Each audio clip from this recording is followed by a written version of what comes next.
Welcome to Hot Flashbacks, where we boldly navigate the ups and downs and unexpected detours of our 30s and 40s while finally recalling how clueless we were in our 20s.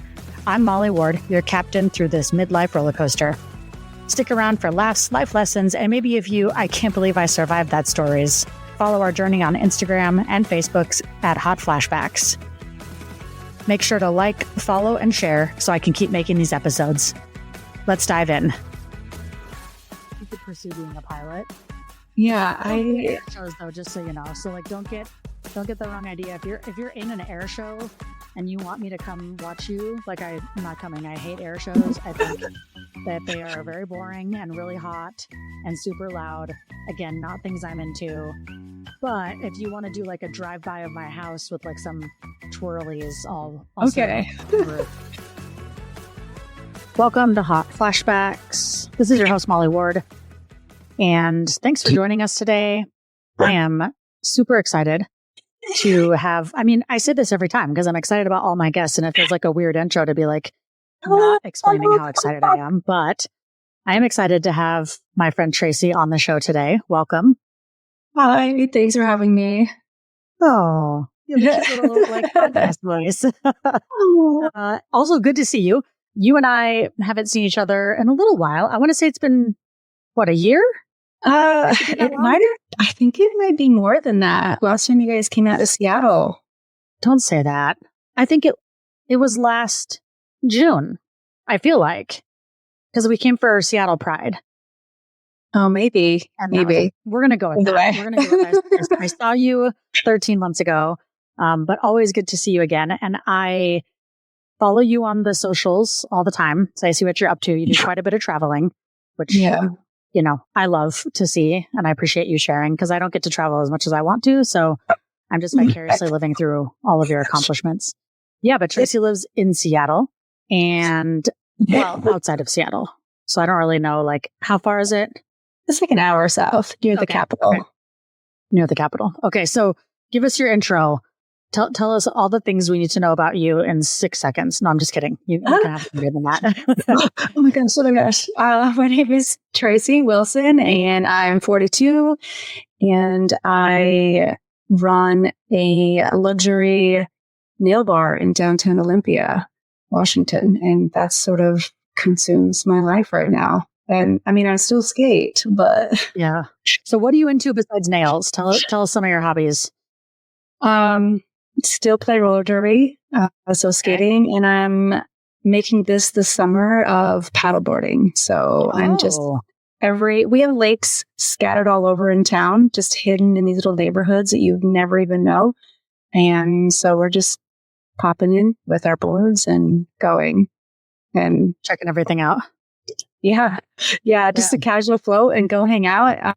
The summers in Washington are really short, so I am just grasping at every moment I have to be outside and enjoy it while we have take it. Advantage of it while you have it. Yeah. It has been ungodly hot here for weeks. I think it's been 2 weeks around 100 degrees and there's no end in sight. 99 today, 102 tomorrow, day after day. Yikes. It's been warm, but not like that. Okay, what is warm in Olympia, Washington? 90s. See, 90s feel good. I think 93 is where I start to go, this is getting hot. Anything above 93 is, I'm out. Yeah, I totally get that. But yeah. But like weather out here this week is high 70s. We're in like 79 all week. So it's pretty perfect. That's awesome. Good. Yeah. Good. Well, you're living a perfect life. So yeah. And then we'll have about 8 months of summer or rain. So it's fine. Yeah. Perfect weather, paddleboarding, getting your nails done, doing all the fancy things, having bougie AC. It's and I don't have central air, so I don't want to hear about it. So, one of the reasons I reached out to you, besides just because I like to chat with you, is because I think what you are doing is so cool. And I don't specifically mean nails, although that is very cool. I mean like starting your own business on your own journey and no offense, hopefully, but a bit later in life, right? Oh, yeah. Finding your passion but not just that, but starting a business and having like a place that you operate and people that work for you, like that seems like really overwhelming for me to even think about, let alone to be starting that kind of journey in your late 30s and early 40s. So first of all, like mad props for that. I think it's really cool. I've been following your journey. And I love that for you. And I also think that it is inspiring. And I mean, I'm not saying that to be like just cheesy, but I think it's inspiring to see, especially women, but anybody really in their late 30s or early 40s saying like, I'm taking a look at my life and figuring out what works for me and what I want to do and how I can make it happen. So I wanted to just chat today and talk more about that journey for you and how you did that and how you were able to open up your own business and really be successful. Because as far as I can tell, it seems wildly successful, but I know that there's probably a lot that happened before that. So tell me about some of your 20s and your early career and work experiences before we get into how you made your way to where you are now. Yeah. So I have had so many jobs. I mean, I started working when I was 15, grew up in a small town in central Utah, and just doing random stuff, cleaning hotel rooms. I've cocktail waitressed. I've been a photographer before, worked at a pet store. I mean, just everything that's out there that you can imagine. Did custom furniture and framing, just very random stuff. And nothing was ever exciting. Nothing, I always got bored really easily. Was it exciting initially, or did just the excitement wear off? I think it wore off. It was, here's this cool opportunity and I'm going to take it. And then you kind of figure it out and you become really efficient at it. But then you're like, this isn't fun anymore. And nobody wants to pay you more to add more to your workload. That is so true. Yeah. So why am I going to do more for nothing in return? Right. So I was just looking for the next thing because why not? And I really did want to go to college out of high school, but it just didn't work for me because I was terrified of student loan debt and terrified of it. I mean, and in Utah, what is the minimum wage? It's whatever the federal is, 7.25. So how am I supposed to choose what I want to do for the rest of my life and go into debt doing it and not really even be sure if that's what I want to do? It was very scary. And I was in this weird place where I didn't quite qualify for student aid, at least not enough that would pay for anything. And nobody in my family had ever gone to college before, so they weren't even helpful as far as guidance went to be like, it's okay. You'll figure it out. I didn't have people to look up to in that way. So I was just winging it. I'm just like, I'll work here and I'll work there and just trying to make ends meet over the years. And then of course got married and was supported by that person, and I just kind of fell into the nails situation right before COVID.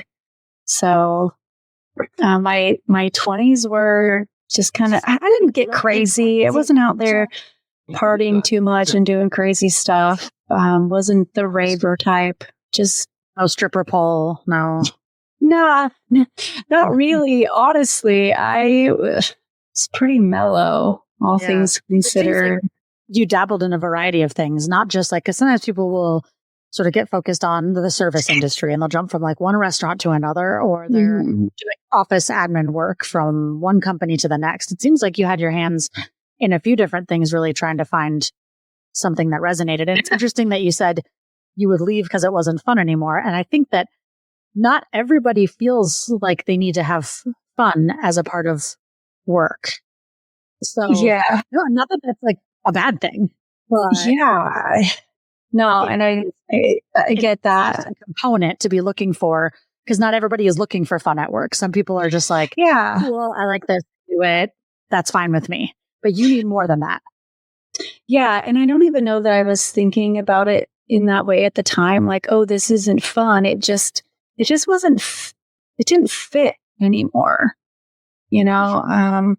Or maybe I didn't like the management. Maybe I didn't like the people I was working with, because that really does make a huge impact on how much you enjoy your job. If the people that you're surrounded by are terrible, that ruins your whole day. Absolutely. Yeah. I mean, I feel like, is that your cat? What is happening? Yes. Oh, look at him. I know. Adorable. Cats are a lot on video calls for some reason, right? Like, yes, everything is fine. And then you get on a video call and all of a sudden your cat is like in your face. You're like, where were you? Why is this happening? Yeah. That's basically where we're at right now. Okay, I didn't even let her in here. Somebody else let her in. I was like, you can go away.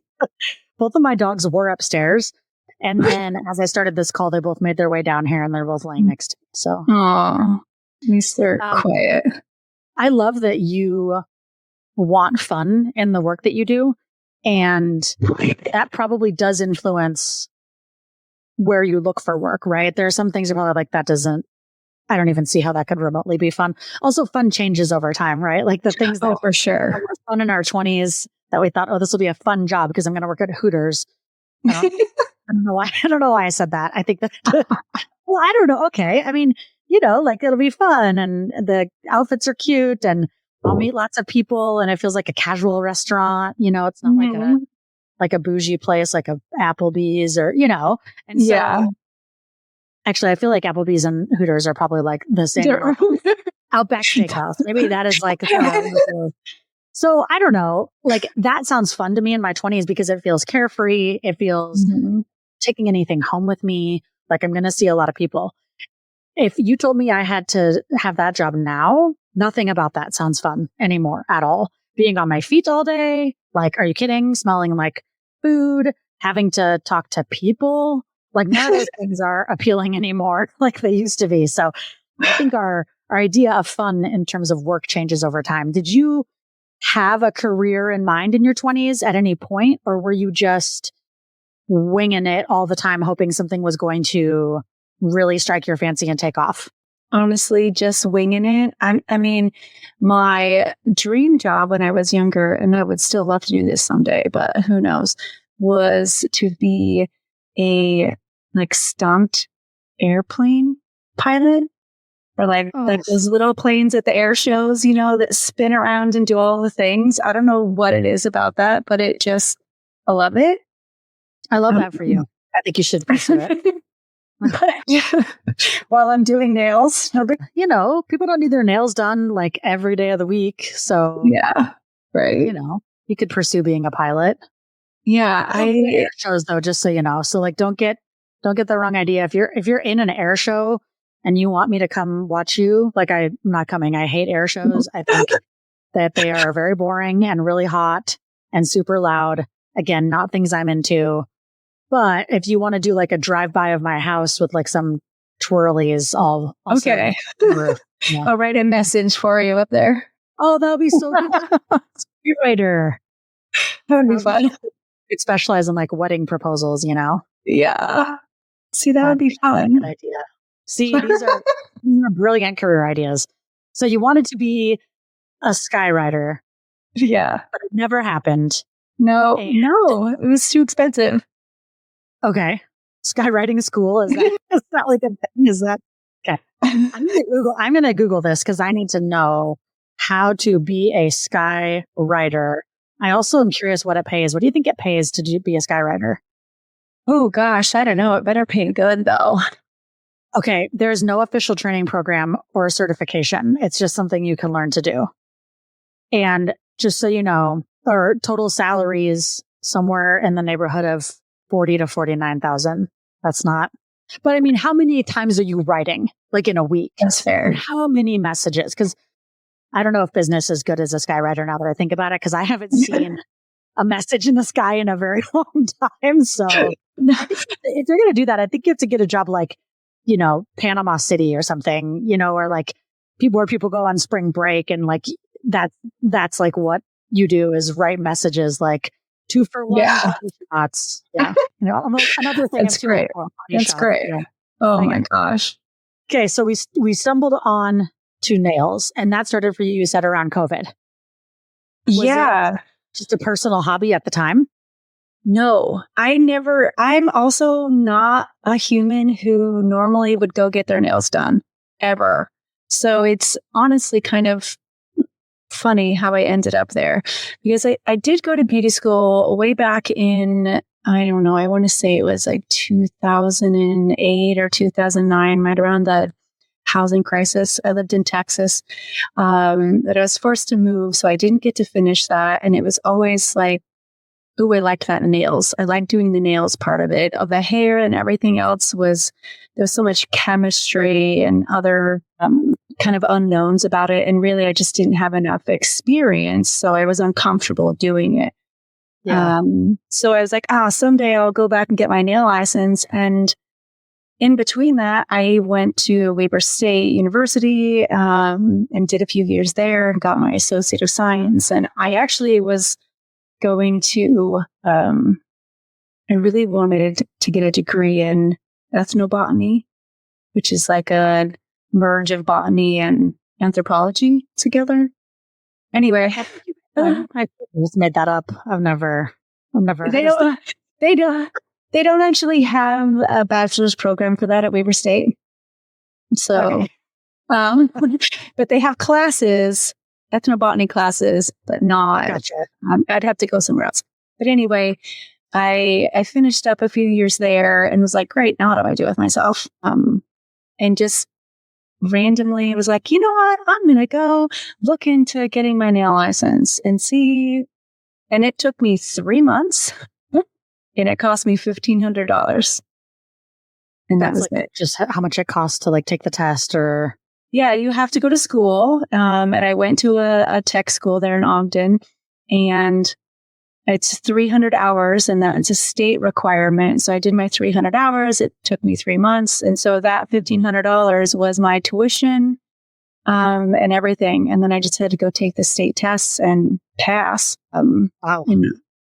And I did. So, and I knew I was moving to Washington. So I just made sure it would transfer, and it cost me like $50 to transfer my license to Washington State and just started doing the thing.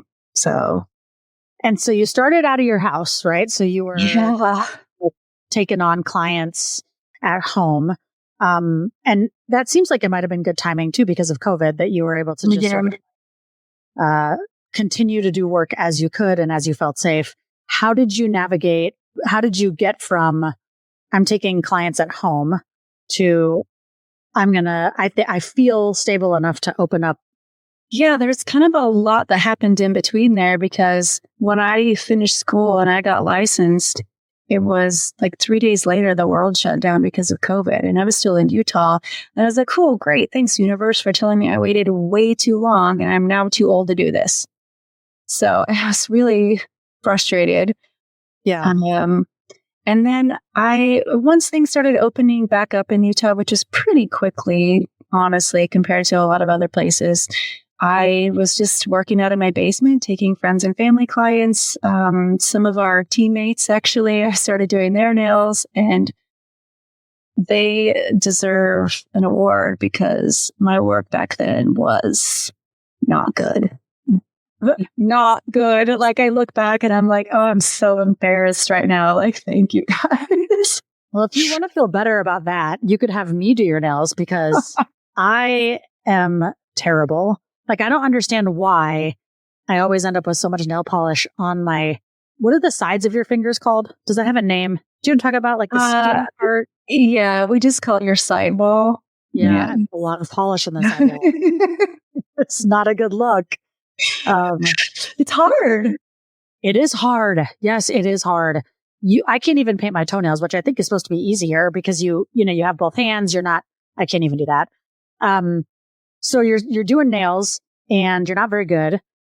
But at what point were you like, oh, okay, I'm getting I'm getting the hang of this and I'm starting to figure out what I'm good at. Cause I look at the work that you do and it's much more creative. It's not just here's a set of red gel nails, right? Like the work you do is much more creative, which I think seems to me to be where you're finding the dopamine, the fun, the excitement in doing this and also being able to, because I know you, I also know you're a creative person. And so this probably fills your cup in some of those ways as well. Oh, of course. If I had to do basic solid color nails all the time, I probably would not be doing this anymore. That's not fun. I mean, there is an art to making it look really, really nice, but I don't want to do that all day long. I want to do really fun stuff. I want somebody to bring me album cover inspo and let me do my thing and put that on your nails, So it definitely does fill my cup creatively, because otherwise it's really hard for me to make time in my day to do those other things and like other little crafty hobbies that I do enjoy doing. I'm like, oh, I'll do that tomorrow. But I never do. So social media, I've never paid for any marketing, like advertising or anything like that. But so we moved to Washington during COVID. So end of 2020. So when I was working out of my basement, when I first got licensed, I was just trying to get some practice in. And I'm so grateful for those folks who let me really mess some stuff up. And then I got to Washington and we purposely built a separate building from my house that I could work from. And I get here and I'm like, wait a minute, how do I even do this? I don't know anybody out here. Do I just go like put up a flyer at the grocery store bulletin board or something? Like, what do people do? Like, I felt completely. Did you do it? Because people do it. I didn't even know where the grocery stores were yet. Yeah. Oh, for sure. Yeah. And I was like, but wait a minute, is that just a Utah thing that I learned that there's bulletin boards at grocery stores? So I was even then nervous to go look at the grocery store to see if that existed out here. So I never did do that.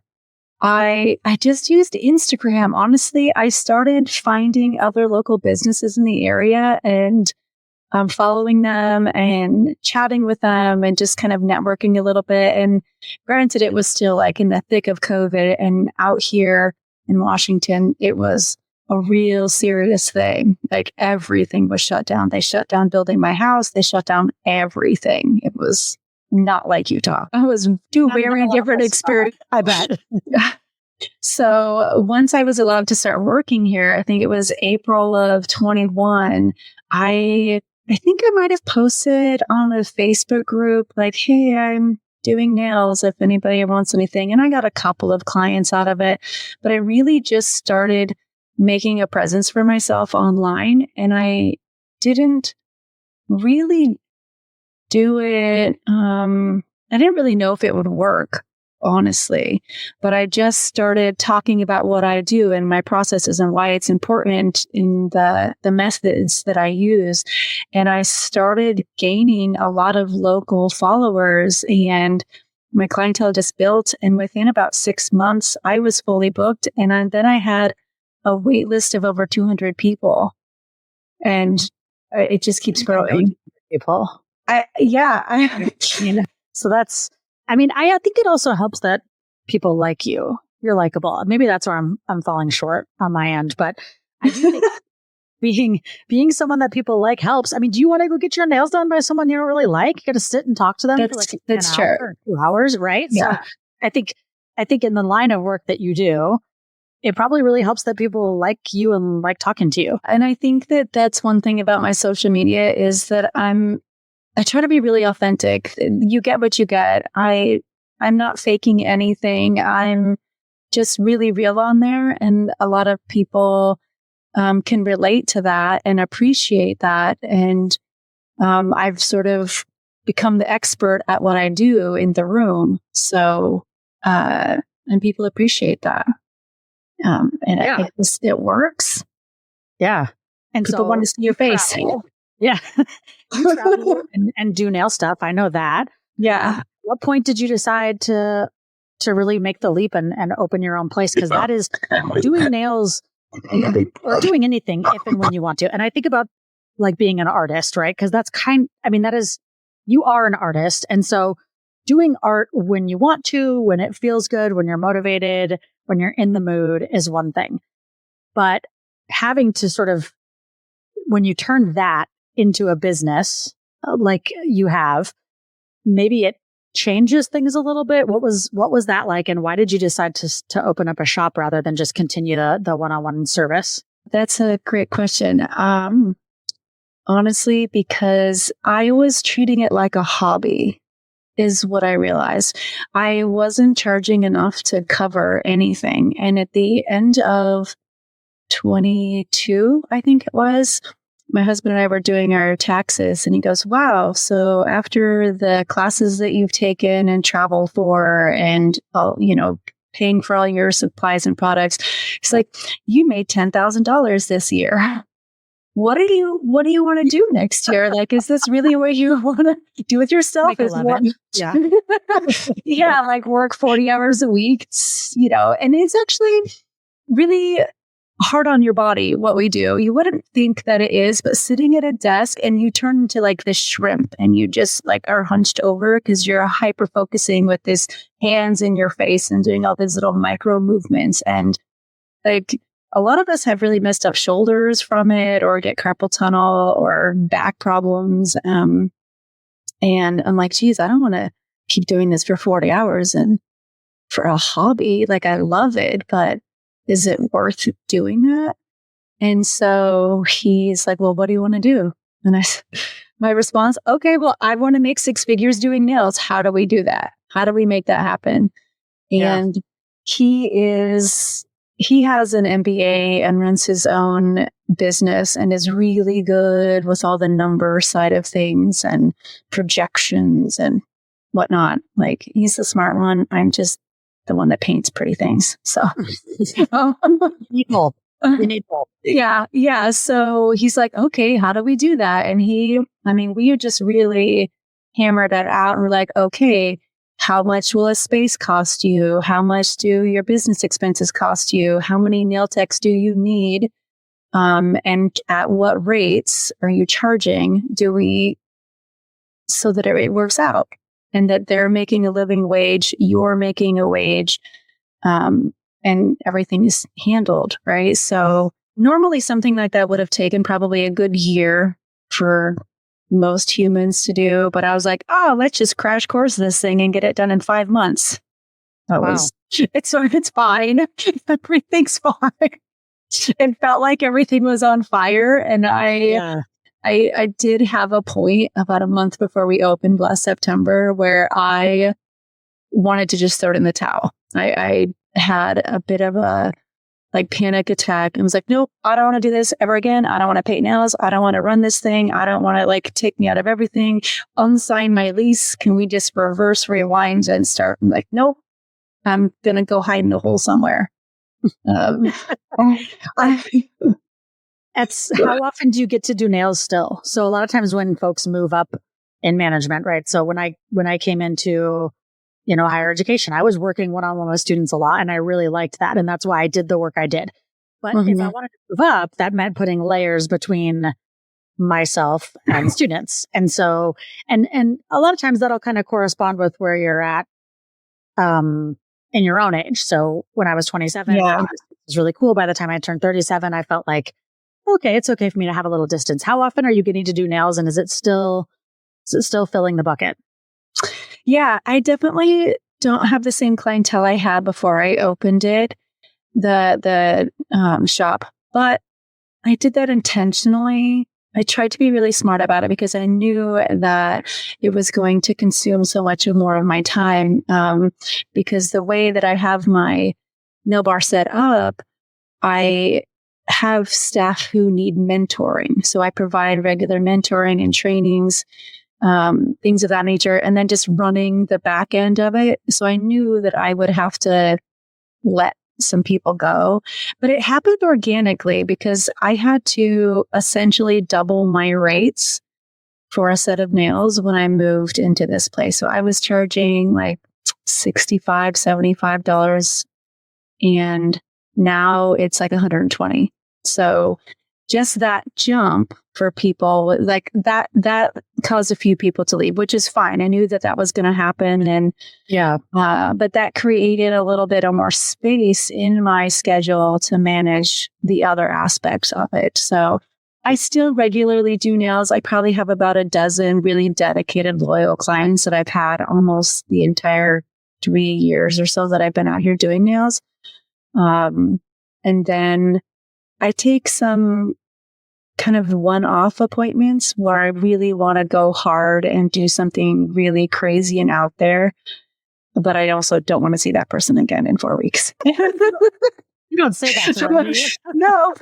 No, but these are like people I've never met. And sometimes people just want to get their nails done by me. So I'll be like, okay, here's what I want to do. Here's like, I get to decide the length, the shape, the art, the everything. And some people just want to be on the other end of the table with me and they want to wear whatever it is I'm going to do. So, and those people, go ahead. It's like commission tattoo work though, too, right? Yeah. I mean, yeah. Cause like, I know you and Alex have gotten some tattoos by the same person. And it's kind of like when you get to that stage of like, I don't just do nails, I do art. And so tell me the vibe. And then you get to express yourself how you want to, and the person ends up with a piece of art, essentially. Mm-hmm. Yeah, absolutely. And then if they want to come back and get their nails done again, they just won't be seeing me. They can choose to see one of my staff. But for me, it's not that I don't want to see these people again. Like they're probably fine humans. But I get overwhelmed if my plate gets too full, right? So then if I all of a sudden have these people that are coming in regularly, now I have less time to do those other parts of my business that I need to do. So sometimes I just want to do something really cool and I don't want it to be attached to anything else. I just want to do the cool thing. I'm going to start trying that at work. I'm going to be like, actually, I just want to do these 1 or 2 cool things. I don't want to do the other things anymore. And I also don't want to see you for 4 weeks. So yeah, it's like really great, honestly. Yeah. So do you think you could have done this 10 years ago? Like where you were at emotionally, mentally, maturity, age-wise, like, do you think 10 years ago you could have done what you're doing right now? I don't think so. I'd like to think that I'm exactly where I'm supposed to be. And I have thought about, oh man, what if I would have actually finished my cosmetology license way back in, 2008, 2009, and I would be like this deep into the industry already. Would I be where I am or someplace different? And I don't think it would be the same. I think I have a lot more resources at my disposal right now too, at the age that I am now, that I'm able to make these other big things happen. I didn't have that when I was in my 20s or my 30s. I didn't have stability of any kind. So it wouldn't have been the same for sure. What do you think aging has brought you that's helped you be successful in this endeavor that maybe 10 years ago would have been a lot harder? Well, just experience dealing with people, honestly, and learning how to navigate different people. Not everybody, I do have to deal with these different personalities on a regular basis. And so knowing how to tactfully handle tough situations where I might not have been able to do that when I was younger. I think it was much more of a pushover also. Mm-hmm. Yeah. It was more of a people pleaser. And now I'm able to set boundaries that are really important for my work-life balance. And I did not have that before. Yeah.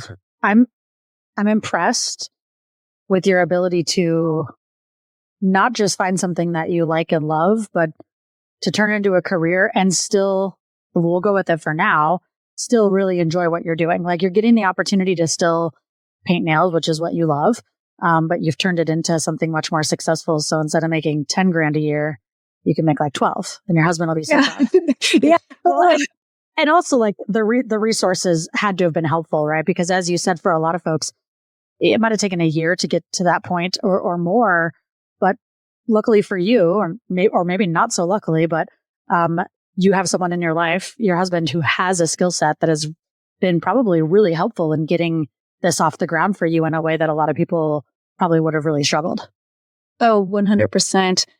I'm just not a numbers person. I get the basics of profit and loss and budgeting and all of that, but there's so much more to it than that. I mean, this man, as soon as we put some numbers down, he had a spreadsheet with my 5-year projections in it already before I ever even opened the doors. Like, he's just brilliant like that. And I would have make a spreadsheet. Are you kidding me? I would never. So I didn't know that spreadsheets could be sexy until I met this man. And that's such a weird thing to say. But when you see the types of things that he like catalogs, it's really impressive. Yeah, it really is. I'm like, oh, so you're taking me where next? Oh, cute. I like it. Fire in the relationship. So there must be, I need to know like some sort of hot goss, and like, we'll just assume, I don't know what happened there. We'll just assume that none of your clients listen to my podcast. Okay. Cause I mean, okay, the chances are that they're not. Yeah. They should be. What is something that someone requested you to do that you were like, I can't. Okay. I can't put a poop emoji on your nails. I'm sorry. Oh no, I would absolutely do that, but I will tell you, I got a good one. Okay. You got a good one. This woman, I think it was her second appointment with me. And mind you, I never knew what her actual first name was. She went by an alias. You'd think that she was a roller derby human by that, but no. Maybe she's like in witness protection. Yeah, maybe.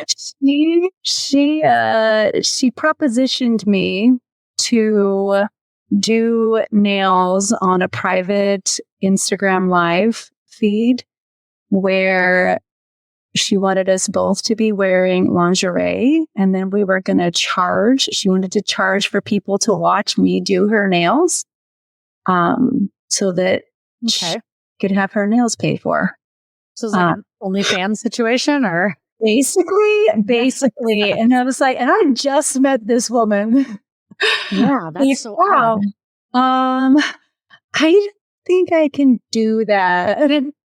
So hard pass. Yeah, I mean, this woman was something else. I actually had to fire her after about 6 months because it just kept getting crazier and crazier.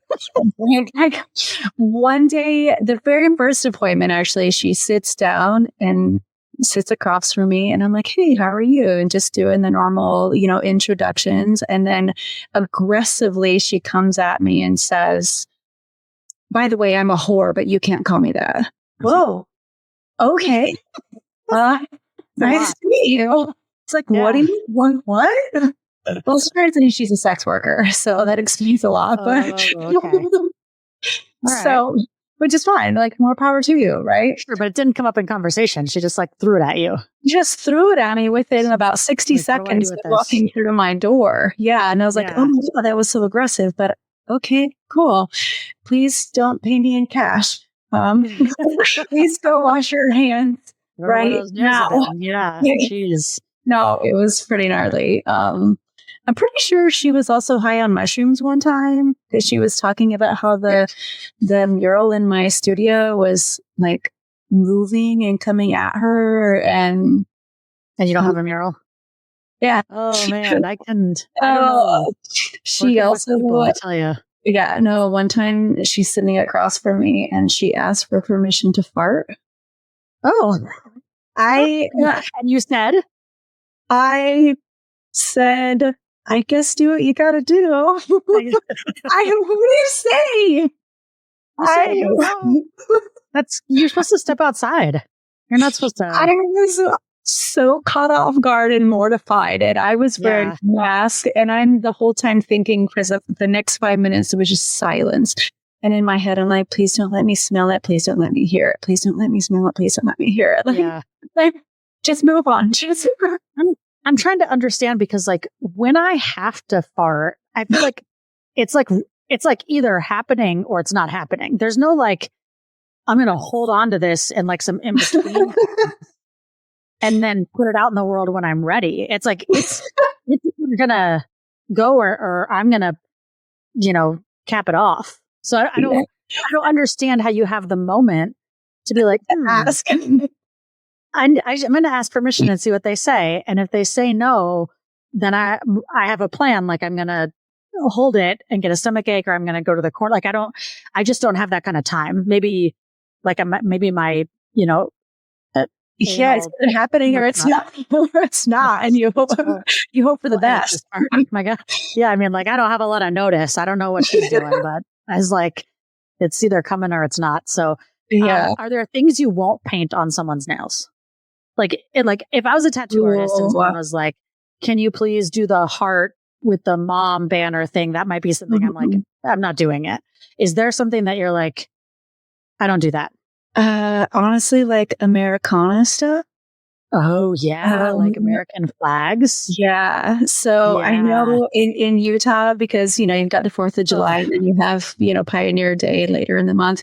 That's all I see in my feed with all the nail techs back there is their little July nails, and I cannot.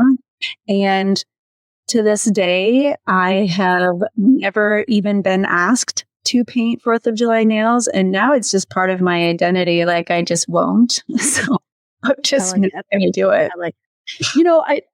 I'm digressing, but like I truly believe that like that for me, and I don't know if it's Utah, if it's age, if it's politics, and I think it's probably all of those things. I didn't used to have that kind of like feeling about the 4th of July or like specifically flag oriented things. But the older I get and the more politics have changed, I feel like it's taken on like a different meaning to me than it used to.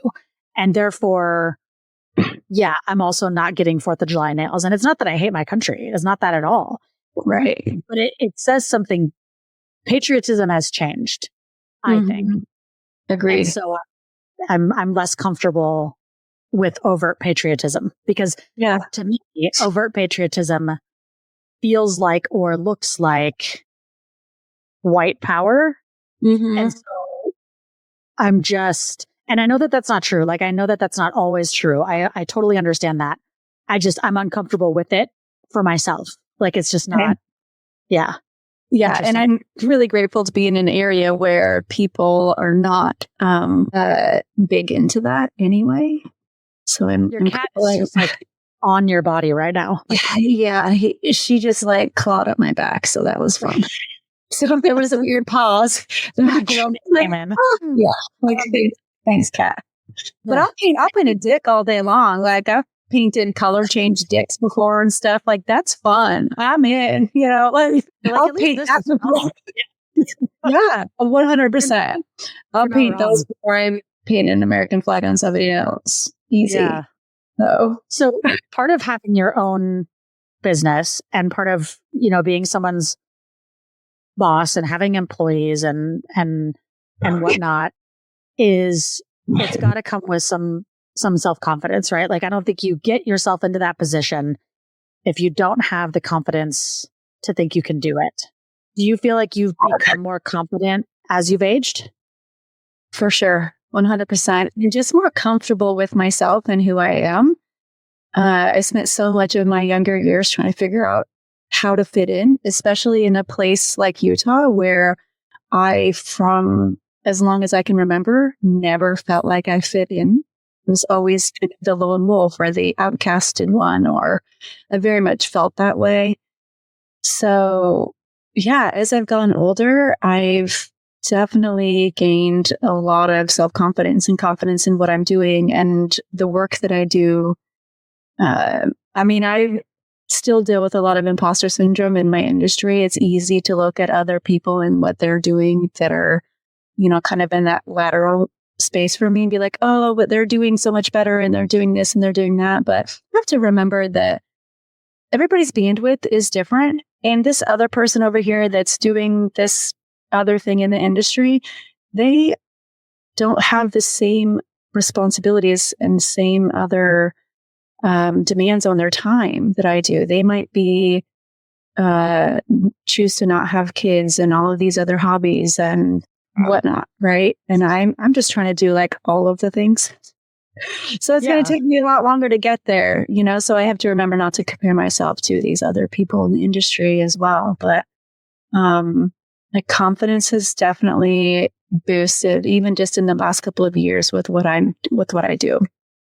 It feels to me like we talked about it being like art. It feels like art. And I think what makes that scary for me and what I think about like artists, I'm always impressed because, you know, it's one thing to do something and have your husband or your kid be like, that's so good, mom. And you're like, oh, thanks.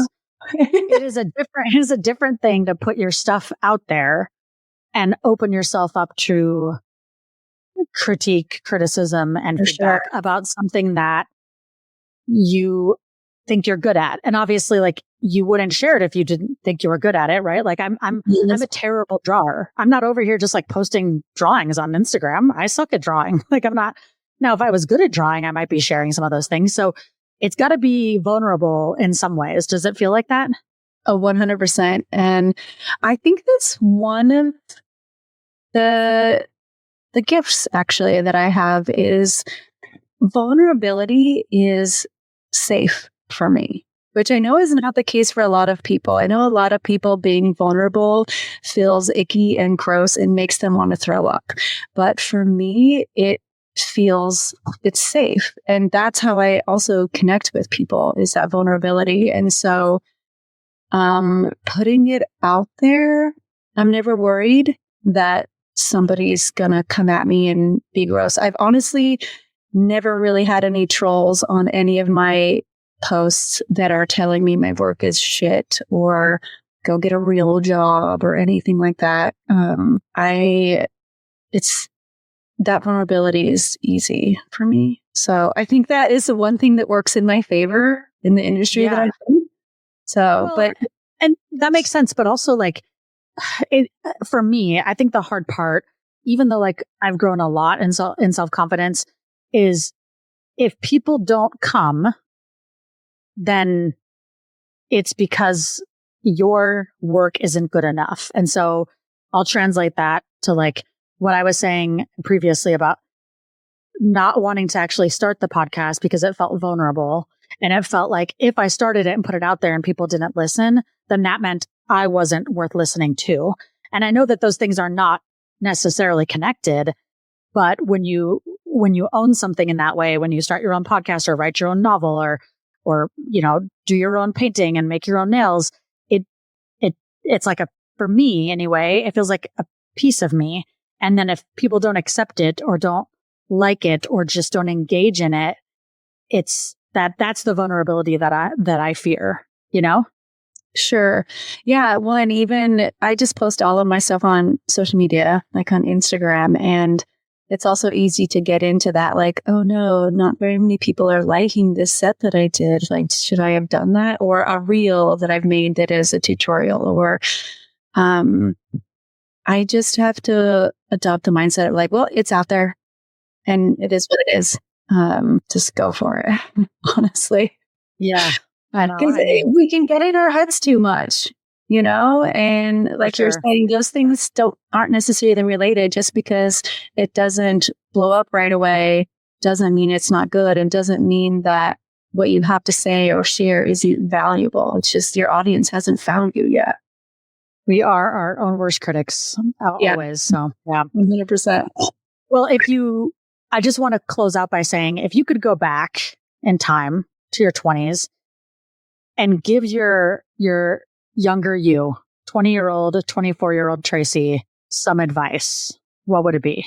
I would just tell myself to trust myself. I think that was the biggest thing, is I didn't trust myself and didn't trust my own intuition. And I do now. I've learned to find that and trust it because it always knows. It always puts me in the right direction. Yeah, that's good. You're so wise. I like it. Thank you. Well, opportunity really quick. It's important for me, for you to have the opportunity to just shout it out. Tell us where we can find you on Instagram. Tell us the name of your shop and all those good things so folks can seek you out. Yeah, sure. So I'm on Instagram, and my personal nail page is Wheely Nailson because I like puns. So it's WheelyNailson. So because I also still skate, right?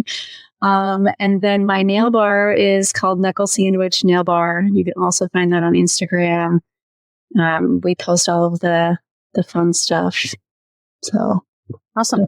Thank you. So give her a like, give her a follow, check it out. And if you're ever in the area, in the Olympia area, holler at her like 8 months beforehand so you can see her when you get there.